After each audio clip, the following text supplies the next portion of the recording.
Hey everyone, old school Pokemon here, back again with another PokeFlipz premiere, and joined by my usual co-host, Catch 'em All Collectibles, Dan. How are we doing tonight, Dan? Doing very well. How are you? I'm doing well, keeping busy this week. Been a busy week with Obsidian Flames coming out on Friday. Yeah, I'm probably gonna stream that myself on Friday. I don't know at what point, but it'll probably be another 4 live stream week for me. I had my own live stream earlier today. We're recording this Wednesday night. Live for PokeFlipz following this with Nostalgianomics Alex. Live I guess this evening that you're watching this with Pokemon Wonder, and then I'll be live myself tomorrow doing Obsidian Flame. So it's almost like an old school Yeah. Pokemon eBay live lineup. I mean, I'm not quite doing 6, but 4 ain't too far off. So catch me there on my channel. Catch Nick over on eBay Live as 24/7 365. He cuts out a little bit of time for PokeFlipz, thankfully. But other than that, he's live on eBay. So go check that out too. But with all that intro, without much further ado, we have 9 questions today. So we're doing something a little bit different. We are actually throwing up a 90-second shot clock. Some of these questions are pretty quick, so I don't think we'll utilize the whole shot clock, but we will keep it there so that we don't get too crazy, mostly so that I don't get too crazy. So some of these can get away from me. So yeah, we'll hop right into it. I'll start first, and then we'll just alternate who goes first on each question. So Dr. Gap says, I'd be interested in the tax implications if you're borderline from the next tax bracket. I've never sold online due to my worries of a huge tax bill. Overthinking, maybe. Overthinking, definitely, in my opinion. Not a tax person, but marginal tax brackets. I mean, I'm gonna make up theoretical tax brackets because I don't remember what they are off the top of my head. If you make 100,000 and the next bracket starts at 101,000, only the additional money is taxed at the new rate. So say it's 30% up to 100,000, and then it's 50% at 101 plus. All your money doesn't become taxed at that next rate. It's only the money in addition.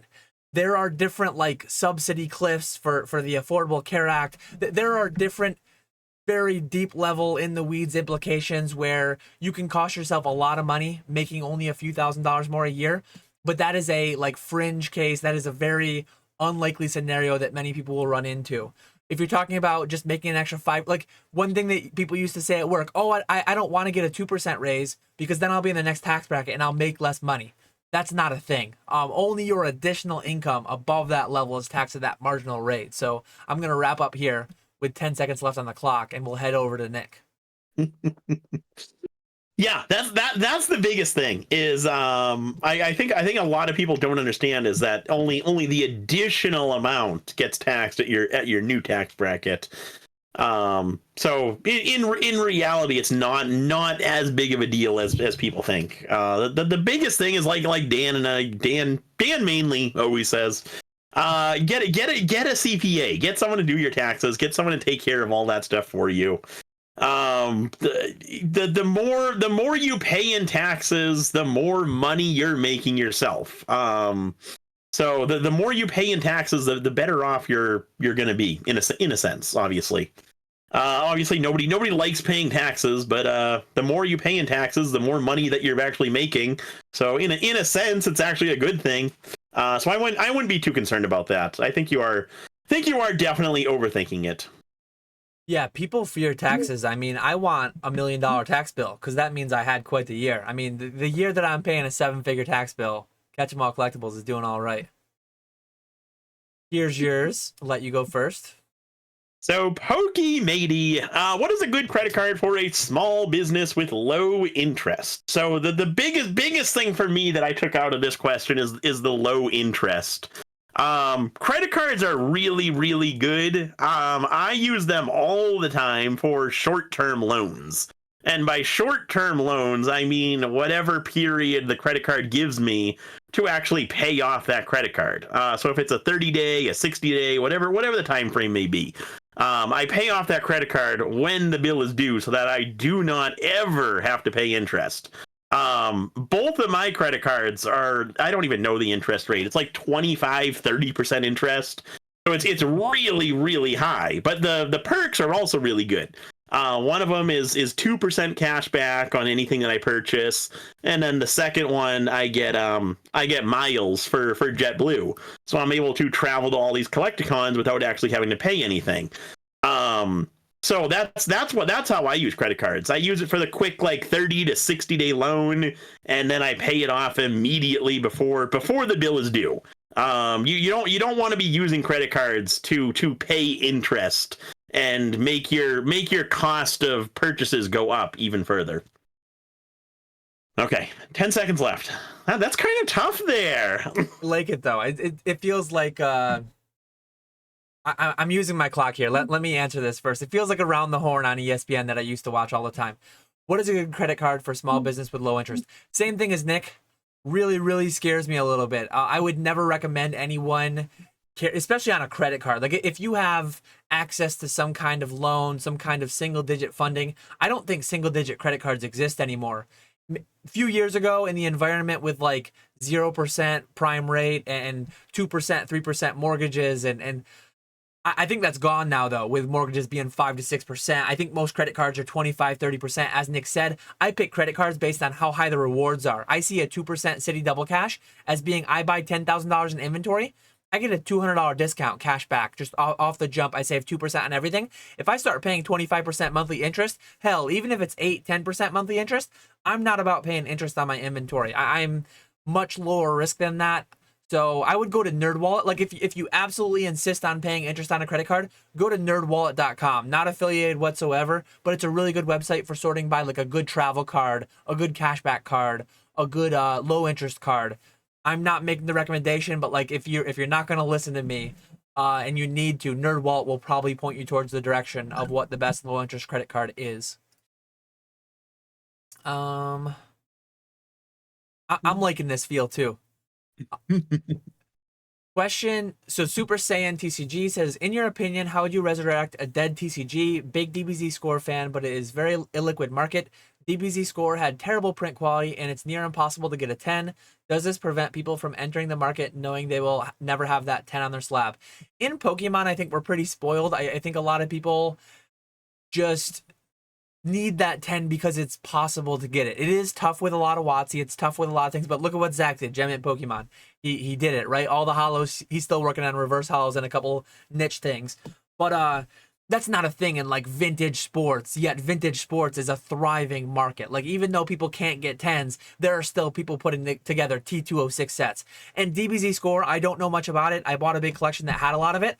A lot of that stuff did really well. And I know BGS 8.5s were like solid grades. I mean, I graded some BGS 9s. I graded a couple like higher, like, yeah, Mint 9 was like crazy good. I'm sure there's probably 9.5s out there. Maybe there's some 10s out there.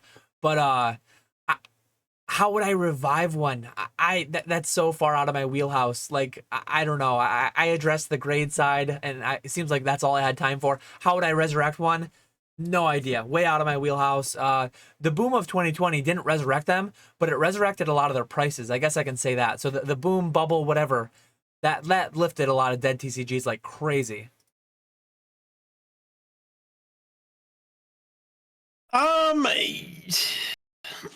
Yeah, as far as like resurrecting a dead TCG, I don't think it's possible. Because I would try by getting like big YouTubers involved in the TCG. In an ideal world, send like PokeRev, send Leonhardt, send any big YouTuber that you know. Send them some packs to open up on their channel. Obviously, that'll get people interested in this card game and get a few buyers in there. But I don't think the interest would last. I think it would be like a quick flash in the pan where everyone's interested and then it quickly dies off. You need that organic interest and people having that organic interest. Like all of us, we grew up with Pokemon, people in their 20s, 30s. So we have that organic interest from when we were a kid. People getting into Pokemon today, they're going to have that organic interest in 10, 20, 30 years, whatever, that they collected Pokemon as a kid. So it's kind of like a a revolving cycle where you start out collecting as a kid, you get out of it, and then you get back into it as like the nostalgia thing. I think you really need that nostalgia piece to have a thriving TCG. You can't really just take a dead TCG and then bring it back to life. I don't think. So that's it for me, I guess. Nick sliding in just in time. Your question here. So Super Saiyan TCG. Question: Flipper's remorse. Have you flipped a card that you wish you hadn't? Not because of money, but because it was either a card you pulled or a big chase card that took you years to save up or work to. So for me, it would be the PSA 10 Shadowless base set Charizard. I've talked about this one before. Back in like 2010, 2011, I was working on that set. Back then I wasn't really a collector. I was more so just a flipper. So I actually bought that card in like 2011 for $450 off of eBirdman. And 2-ish years later, I told myself I was getting out of Pokemon. I was done with that. So I sold off all my inventory, sold off my whole collection, including that card. At the time, I was really happy because I got like $900 for it. So that was nice. Doubled my money. But looking back on it, I really wish I had held on to that card, because then I would have been able to build the rest of the PSA 10 set. Now that I don't have a PSA 10 of that card, and now that the pricing is $75,000 or whatever the price may be, I really can't afford to build a PSA 10 set. So a 9 set is going to have to do. For me, that would be the one set that I would want a PSA 10 set of, is the Shadowless base set Hollows. If I ever win the lottery, that's going to be the one purchase that I do. Because I absolutely love that set. Right at the buzzer. For me, I guess the closest thing would, like, it's tough because my first goal when I got back into the hobby was opening every box. I pulled gold stars, I pulled crystals, I pulled base set first edition hollows. Maybe not really though. I'm going to keep the base set first edition hollow I pulled in Vegas. I'm going to keep that Shadowless Charizard I pulled in Vegas. Like, I've been better lately about keeping like the base unlimited Charizard I pulled on stream with PK and everyone else. I'm keeping ones that I pull myself recently. Maybe like, I don't know. I guess at this point I've opened so much that the first hollow I opened was a Ninetales that graded an 8. I don't really miss that Ninetales. In some ways it would be cool because it was the first base heavy I ever opened. I do remember that day. I remember where I did it in my old house on that coffee table that I still have. But like, the memory is good enough. I have a video of it somewhere. I need to find it at some point, but like, another close thing would be like the Pika trophies. That one's easy to not regret though, because the amount of money that I was able to get and pay off my house and do other things I did with it and just get more inventory. So not really. The closest thing would be a couple of the things that I just covered, like the pack collection I sold, but then I went on to buy more bigger and better things, and the Gold Star 9 set that I sold, but then I bought my first trophy card. There's usually like something next in line that makes me not regret it, and that's what I always push people towards. Just in time. So this one's me. Question for next time. Recently had an auction on eBay unexpectedly end at over the $20 threshold for PWE, which the buyer was able to select for shipping since I had listed as the shipping option. I had to eat the cost of increased shipping. Of course, it won't kill me to shell out the few dollars for extra for shipping on the item, but I'm curious if you have a strategy to avoid this type of quirk in the system. Does eBay have a way of dynamically changing shipping cost depending on ending price of an auction? I'm not sure, honestly. I don't really auction too frequently. I do have some auctions running this week for the first time in over a year and a half on my own account. But one thing I would say is you could have shipped PWE over $20. You cannot use eBay standard envelope, but theoretically it would be at your own risk. I'm not saying it's the best option. I'm not like proposing you go this route, but you could ship without tracking on that and kind of like, well, I don't want to spend $4 to ship it tracked. I'm going to eat that risk. Very unlikely 20-25% of your orders will have issues, actually causing that to be like a negative EV thing. Because if you're paying $4 for that safety on a $25 single, you would need like more than 1 in 5 transactions to go wrong to have that be a negative EV endeavor. So if I were selling $25 singles via auction frequently, I would risk it personally. I'm not saying that's what you should do, but that's an option. That is one option, and we'll see what Nick comes up with here. I don't think that whole dynamic thing is a thing. I think your best course of action is just to eat the cost. Dan's option with the PWE is an option. I don't like that option because you're gonna get, it's gonna count against your seller metrics. So depending on how much you sell, your tracking uploaded on time could go down below. It's like 95% that you need for top rated seller. So if you care about top rated seller and you only sell 5 cards a week or whatever it is, that could really affect you. So I would just either eat the cost, or if you know it's going to be like a borderline $20-$25 card, just go ahead and charge the first class shipping when you actually start that auction. But yeah, I do run into that a lot, especially with like booster packs. When I sell booster packs on eBay, I sell individual packs.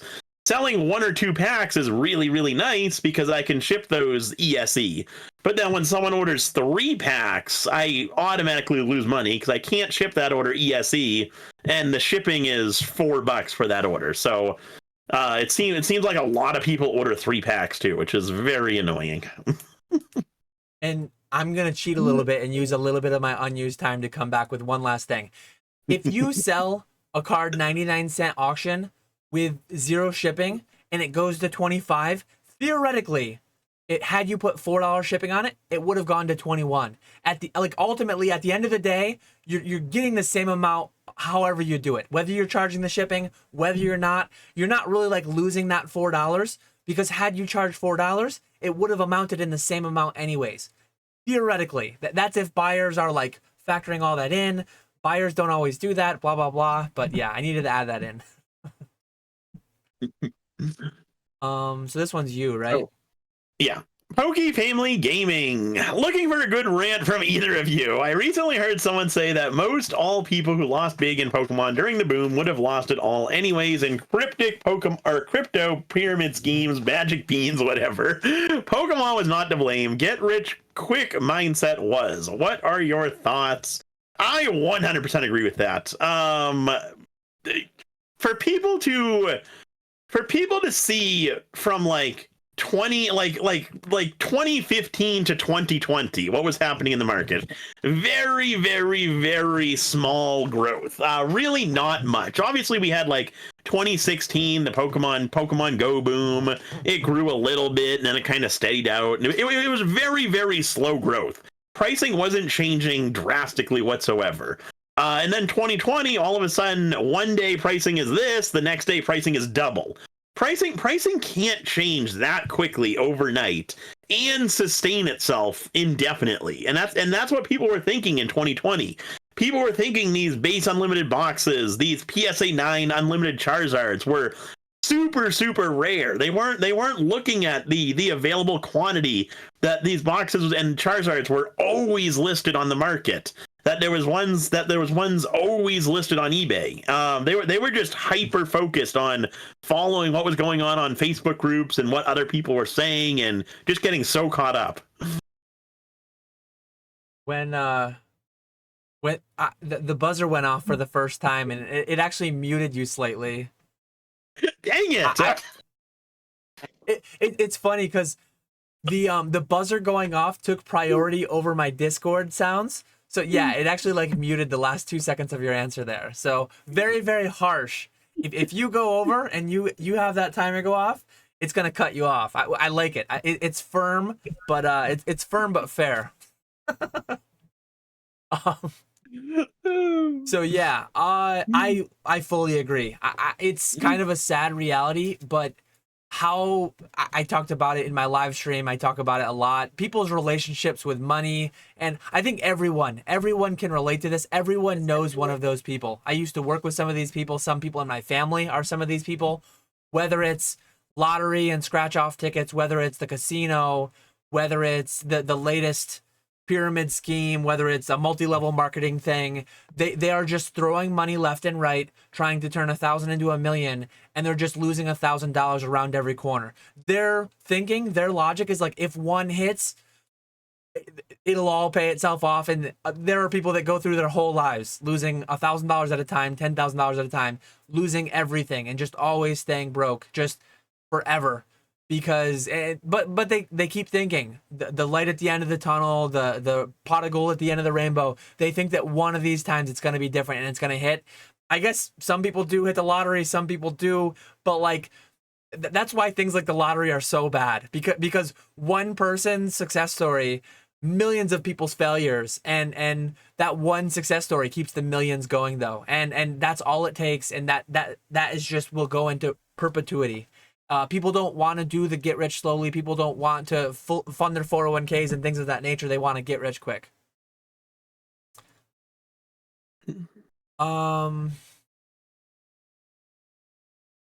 DPD says, just saw when listing an item, the eBay now states starting in October that in order to ensure buyers get accurate info and reduce returns, we're moving all condition related item specifics here for selection versus using written descriptions. If I'm reading that correctly, it sounds like a horrible idea if that means what I interpret it as. What do you guys think? Am I understanding it incorrectly? So for graded, it's different for graded cards and raw cards. I think there's 4 boxes that you can select with raw, but I primarily do graded. So the way graded used to work, it was really weird because you had to call a graded card used, and then you had a condition description, where I personally used to just have a stock description of see photos for a condition of the graded card in case. I still have that. It's just down in my description, but there used to be a condition description below used, and then the main description. Now, instead of the condition description, it's just graded yes or no, yes, company, grade. I like that way more. So me personally, the new system is way better. I don't have to like even, and then say you're on the raw side, which I do have some, but not as many. You either go, I think it's near mint plus, LP, played, and then damaged or something like that out of the 4 tiers. And then eBay has its own condition descriptions for what each of those mean. You can add more if you want to down in the description, but I think it's good to have only one description. To have a condition description and then an item description separately didn't really feel right to me. Yeah, I agree. I do think it is a needed improvement, because having everything listed as used was I never understood that. I didn't think it was a very good idea to have that whole thing. And then as far as I know, like the item description portion, you can still write information in there and kind of describe it further if you want to. I don't think many people read item descriptions though.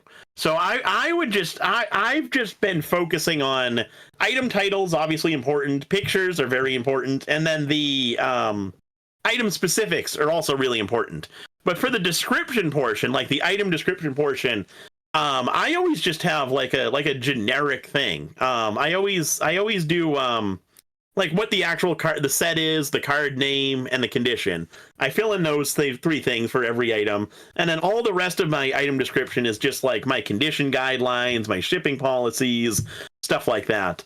And I don't think many people read the description, just based off of the number of emails that I get about something in the description. And then eBay metrics show that it's like 70% of people buying off of eBay are using their phones, which if you use the eBay app, finding the item description is actually really, really tough. They have it hidden and you have to click a button within the item title to, damn it. You got taken over by the thing again. I love it. It's weird because I still can't hear you. I can't hear you laughing right now, but like a second or two, you'll come back, I think. Are you back? Can you hear me now? You're back now. So it times you out for like 5 to 10 seconds, which I actually love. I think it's like some weird thing because it's taking my desktop audio from Discord, and then separately it's taking my desktop audio, and maybe it'll come through the recording, but on my end, I can't hear you for a few seconds after. Maybe OBS can hear you. It'll be interesting to see in the recording, but that's so funny. I'm actually loving this. So this one's gonna be you. I'll actually, on these long questions, it's tough. I'll wait to start it until you're done reading, because I've been including that in the timer for whoever's reading it. Okay. So DPD says, question, what's the most ridiculous reason a buyer has given you guys wanting a return? Had someone tell me my title seemed to indicate he would receive 9 copies of a card, not 1 card in a case, which is what is shown in the pictures and explained in the item specifics, title, and description. Apparently, PSA 9 and mint, and then stating the card details in the title isn't obvious and apparently caused a misunderstanding, along with them looking at anything else in the listing. LOL. Curious on your guys' thoughts. I can't think of a specific reason why someone returned. Maybe I've been selling a lot of packs lately, like I've said. People buy like 1-2 packs, not pull any hits, and then assume the packs are resealed. So they'll message me saying, hey, I bought 2 packs, I didn't get a single hit. These packs are obviously resealed. I want a full refund. The same thing is true with like sample packs that I sell. I have Unified Mind sample packs that the crimps are. It does look a little bit suspicious because there's like glue. You can see the glue on the top of the crimp. And so I mentioned that within the item description. I say sample packs do not include any type of hits. So there's no reason to reseal them, but they do look like they are resealed. So I do get people every once in a while messaging me saying, hey, this pack is resealed. And it's like, come on, you can't get anything. Why would anyone open those and reseal them? So it's absolutely ridiculous. But unfortunately, that is one of the things that you have to deal with. Just selling on eBay. You got to take the bad buyers with the good buyers. Fortunately, there's more good buyers than bad buyers. Oof, just in the nick of time. You were teasing me before we started recording that I was the one that needed the timer. You're the one bringing it down to the bell. All your talk of resealing makes me think about the live PK recently did on the whole Pandora's box. I would love for him to release a video showing how people reseal packs, and I think it would be better, more people having more information. But let me get to the actual question here. Most things for me, I used to actually take pictures. You probably can't really tell, but my Bigfoot back here is in that fancy PSA slab holder. I used to take my eBay photos in that. I would get people saying, you didn't send the PSA holder that used to cost 15 or 20 bucks. And I would sell a $20 card, and they thought like, oh, I thought it was going to include everything in the picture. I'm like, no, you're not getting my light box. You're not getting my desk. You're not getting my card holder. It's like, this is for the card, dummy. So that was like a frequent one I used to get.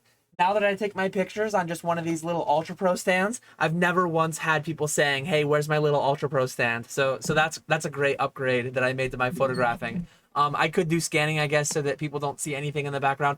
The way that I don't even crop my photos. I just take them so that you can't even see that this is there. I used to take it a little bit further back, but anyways, they changed their mind.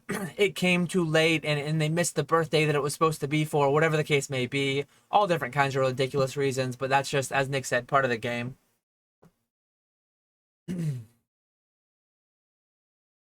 Last question, I believe. Yeah, 9 out of 9. So PokeKid9260 says, I'm looking into getting a thermal printer. Can you guys discuss brands or what you use and provide your recommendations?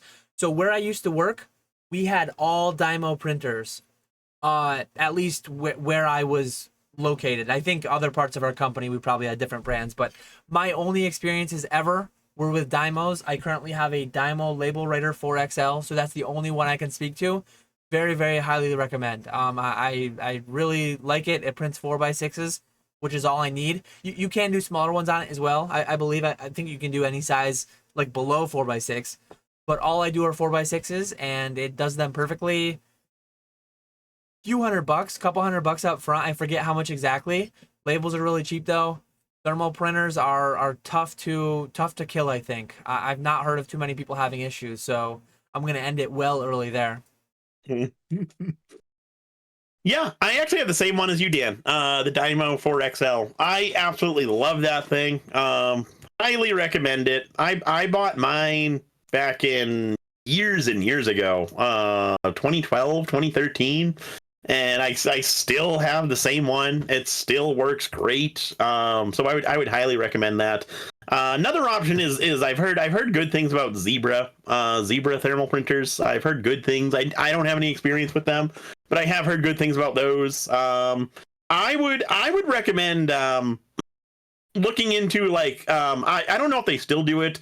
I got mine off of it's called Indicia, the website, and I had to purchase a postage program for a year. I had to commit to a year for that, but I got the printer for 50% off.